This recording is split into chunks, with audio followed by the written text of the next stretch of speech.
నేను ఈ రోజు గర్వంగా కూడా ఒక మాట అయితే మీ అందరికీ ఒక మాట అయితే ఇస్తా ఉన్నా.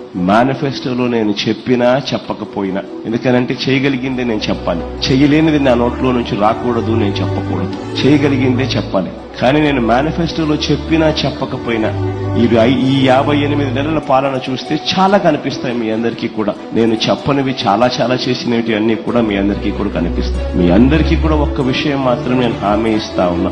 ఏదైనా ఎక్కడైనా ఎవరైనా కూడా పేదలకు గాని, అవ్వాతాతలకు గాని, పిల్లలకు గాని, ఇటువంటి ఏ సెక్షన్స్ కైనా కూడా మంచి చేసే విషయంలో జగన్తో పోటీ పడే నాయకుడు ఈ దేశంలోనే ఎక్కడా ఉండడని మాత్రం చెప్తా ఉన్నా. Please subscribe my channel and like, share and comment. Please subscribe.